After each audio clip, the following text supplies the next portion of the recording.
My name's Jason Godbold. I'm the Superintendent Radiographer in CT at University College Hospital in London, which also covers the Macmillan Cancer Centre.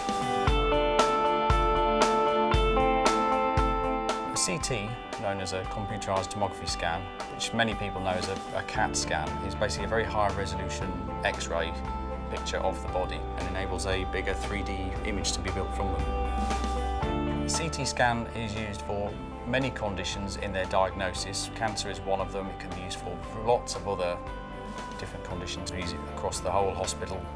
Last year I was diagnosed with bladder cancer, and as a result of that I had to be scanned a few times, and a couple of those scans were a CT scan. The scanner looks like a big polo.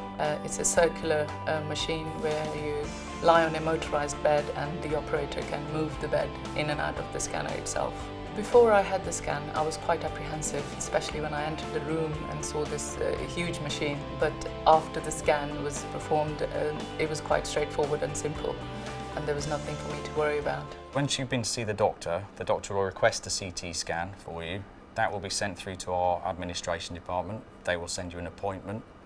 Usually, if it's at the start of your process, it'll be within a week or two of your diagnosis. Down the line, it will be 3-6 months, depending on where you are in the pathway. On arrival, you'll be greeted by one of the members of staff. You'll be brought around, you'll be changed into a hospital gown.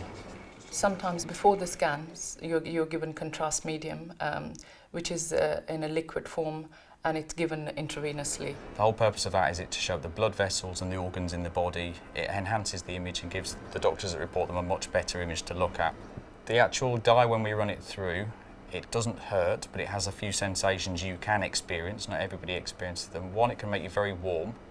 It can give you a metallic taste in your mouth, and it can give you a sensation like you're going to the toilet.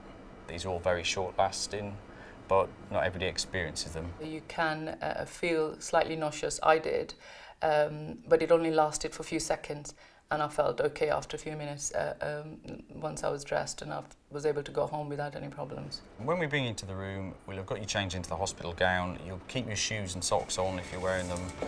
Come through to the scanner. We take jewellery off that's pertinent to the area of the body, so if we're scanning your chest, we'll remove any necklaces, long dangling earrings. If you have problems with the mobility, we can lower the table right down to, it goes around about sort of 45 centimetres off the ground, so you can get on the table very easily. Members of staff will help you. When you're on the CT scanner, you lay on a table which goes through the actual scanner itself. Once you lie on the CT table, then you don't have to do anything else. Everything else is done for you just until the scanner's finished. The scanner is pain-free. There's no pain from the scan itself. Nice and still. When the radiographer leaves the room, they're basically going to perform the scan, but they're probably no more than a few metres away from the patient. It is very comfortable, and throughout the time you're able to talk with the radiographer, and he's able to see you, speak to you, and communicate with you quite freely. Okay, George, should we just start on the scan there? How are you doing? You okay? I'm okay, thank you.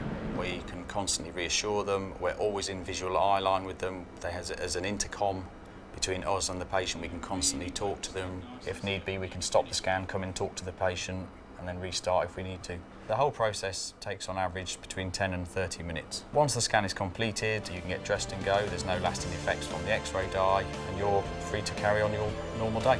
Thank you so much. Okay, you're welcome. Thank you very much. So once the radiographer's completed the scan, the images are uploaded onto the hospital network. They're reported by one of our radiology doctors, and then that report and the images are sent to your referring doctor, usually within a week or two, ready for your follow-up appointment. That wait is probably the worst part of having a scan done, because you don't get the results straight away. We do understand that people will be anxious and very scared, but we're always here to answer any questions and help you through the scan. It's quite amazing, the technology they use to look inside your body, and that can be done without having to operate on you. They know what's inside, so that's really incredible, amazing technology that we have available to us.